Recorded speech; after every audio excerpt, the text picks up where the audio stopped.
చేతికి సంకెళ్ళు వేసి ఎదురుగా మండిని పెడితే తినకుండా ఎలా ఉండగలం? అరే రే రే రే పెద్ద సమస్య వచ్చి పడిందే. ఇప్పుడు ఏం చేద్దాం?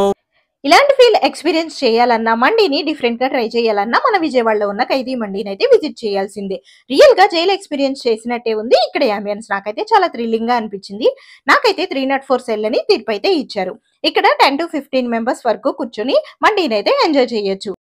ఇక ఫుడ్ విషయానికి వస్తే స్టార్టర్స్ లో చికెన్ అల్ఫామ్ అయితే ట్రై చేశాను. టేస్ట్ అయితే చాలా బాగుంది. ఇక మండీలో అరేబియన్ స్పెషల్ మిక్స్ మండీ అయితే చెప్పాను. ఇందులో juicy chicken and mutton and chicken joint and Basha fish అయితే ఇచ్చారు. గట్టిగా 3-4 మెంబర్స్ కి అయితే ఈ మండీ అయితే సరిపోతుంది. మండీ టేస్ట్ అయితే నేను తిన్న వాటిలో బెస్ట్ అనే చెప్తాను. బాషా ఫిష్ అయితే మిస్ అవ్వకుండా ఇక్కడికి వస్తే పక్కా ట్రై చేయండి. టేస్ట్ అయితే అంత బాగుంది. నాకు పర్సనల్ గా వీళ్ళ రిసీవింగ్ అండ్ ఫాస్ట్ సర్వీసింగ్ బాగా నచ్చింది. రెగ్యులర్ గా ఏదో ఒక ఆఫర్ అయితే నడుస్తూనే ఉంటుంది కాబట్టి మిస్ అవ్వకుండా ఈ ప్లేస్ అయితే విజిట్ చేయండి. లొకేషన్ మన విజయవాడ గురునానక్ కాలనీ ట్రెండ్స్ పైనే ఉంటుంది.